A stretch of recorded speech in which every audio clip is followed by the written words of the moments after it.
بين الكاتبة سارة برتيما وبين المخرج الجزائري جعفر قاسم. أزمة سيناريو تراند 2026 قبل بداية السباق الرمضاني الجزائري. قد دونت الكاتبة الجزائرية سارة برتيما هذه الكلمات عبر صفحتها الخاصة على الفيسبوك كالتالي: أرفقتها بهاشتاغ مسلسل فضيلة زيرية في سيناريو مسلسلي.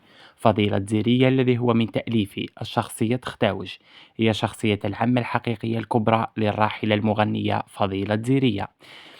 هذه أول بوادر العار للعمل المنسوخ أو بالأحرى المسروق من نص سيناريو مسلسل المحفوظ والموثق في ديوان حقوق المؤلف والحقوق المجاورة 0086 2018. كل الشخصيات التي تطرقت إليها هي شخصيات حقيقية من محيط الفنانة الراحلة فضيلة زيرية. على الأقل كي تسرق غير أسماء الشخصيات. كل الجهات المنتجة والتي كان من المفروض أن أتعامل معها في إنتاج مسلسل فاضلة تم إرسال حلقات أو بعض منها أو حتى المعالجة الكاملة عبر الإيميل موثق بالحفظ والتواريخ ومطبوع ورقيا من تاريخ 2018 لغاية آخر إرسال. يعني واحد ما يقول أنا خاطيني ومشي من عندي اللي خرج السيناريو. مجهود بحث 5 سنوات وكتابة عامين لن يذهب هباء منثورا. تاريخ تراث وطني ومشوار مجاهدة لن أسمح بأن يشوه أو يلطخ بأيادي المتسلق والمفلس فكريا.